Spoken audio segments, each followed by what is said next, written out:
After holding Nigeria down for long, Yoruba, Igbo have realized their mistakes. Ezeife, a former governor of the old Anambra state, Drive. Chukwuemeka Ezeife, speaks to Toby Aworind on the need for the Yoruba and the Igbo to set aside their differences to achieve restructuring and political unity. What is the genesis of the conflict between the Igbo and Yoruba? The Igbo and the Yoruba are jointly responsible for all the negative developments in Nigeria. For as long as the Igbo and the Yoruba go lone-ranging in the Nigerian system, neither party will get what it wants. But the moment the Yoruba and the Igbo play joint venture in Nigerian politics, the Hausa, the Fulani and all the groups in Nigeria, large and small, will begin to celebrate the greatness of Nigeria. Yes, you talk about genesis, I will give factual history without blaming anybody. In 1952, with Dr. Nnamdi Azikiwe taking over from Herbert Macaulay against the Yoruba to run the National Council of Nigeria and the Cameroons, the NCNC won the election into the Western House of Assembly and Zik Azikiwe went there to go and become premier. Because they had a comfortable majority, on the day the assembly was inaugurated and things were supposed to be done, Awo, Chief Obafemi Awolowo, and the Yoruba had lobbied the majority of the people, who were elected under the NCNC, to change camps, cross carpet, to the action group. Result was supposed to be that Azikiwe became the premier of Western Nigeria.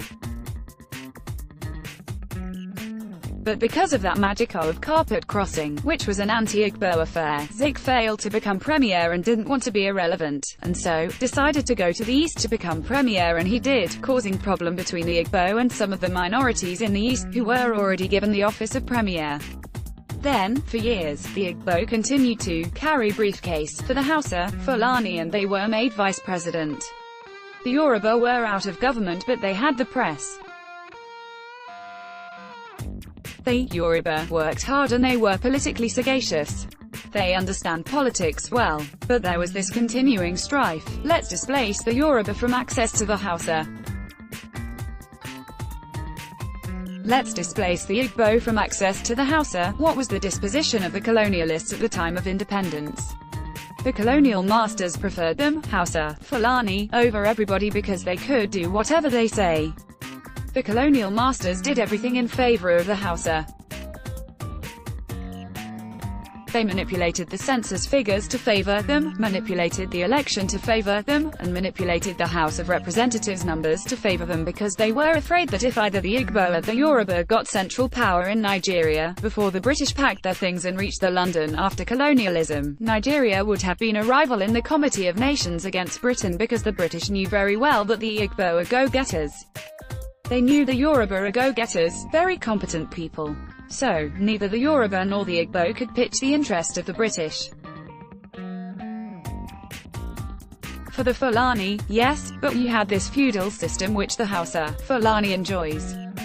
Feudalism means, keep the man down, let him not be above you or compete with your children. My prayer is let my child be bigger than myself, let the people I bring up be numerous. That is the egalitarian system of the Igbo.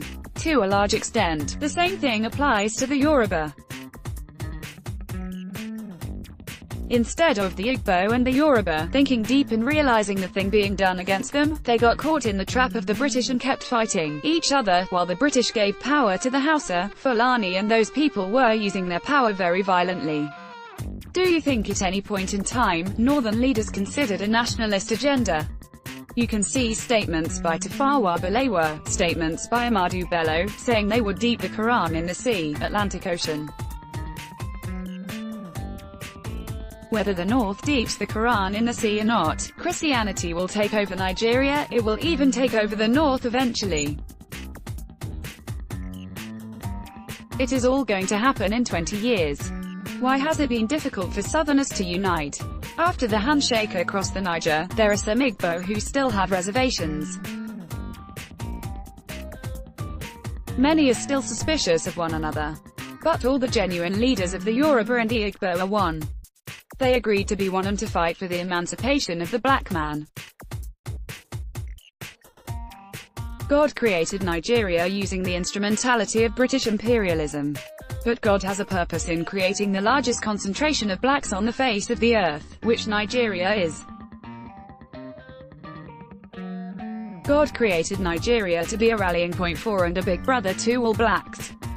Number 1. God gave us climate. Anything you can grow in any part of the world, you can grow in Nigeria. There are animals everywhere and we have mineral resources in every state. We have a surplus of gemstones in the north, the east and the west. When it comes to human beings, we have many talents from many tribes. Yes, God designed Nigeria for greatness, but our mess-up as human beings is the problem, and one of the biggest mess-ups is the rivalry between the Yoruba and the Igbo. The earlier they end it, the better for the Almajiri, the Talakawa and all tribes and groups in Nigeria. The happiness of Nigerians is in the hands of the Yoruba and Igbo. What they do with themselves makes the difference. It is my view that because of what God gave to us from climate to natural resources, we are supposed to develop into a superpower among nations. In the process, let's respect the dignity and prestige of the black man, ultimately, wipe away the shame of slavery from the faces of all blacks on earth. This is our manifest destiny, which means God's assignment to a country. Nigeria's manifest destiny is to raise the blacks. That is why the late Nelson Mandela was crying, saying, "There is no way Africa can go up when Nigeria is going down."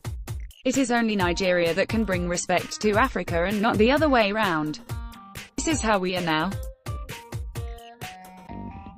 Check your WhatsApp and look at the pictures from Plateau and ask yourself whether we are human, whether the people who did that kind of thing are human beings, and whether they know that that kind of intimidation will never last. Nimo, there is something we say, what is life when there is no honor in it? May God help me Yeti Allah to realize how far they have already gone and ask for forgiveness from the Nigerian people.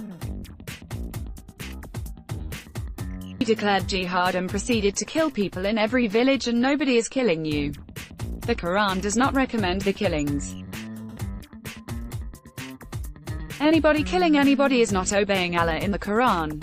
What is the relationship between the Yoruba and Igbo today? The Yoruba and the Igbo, who have held Nigeria down for too long, are now realizing their mistakes.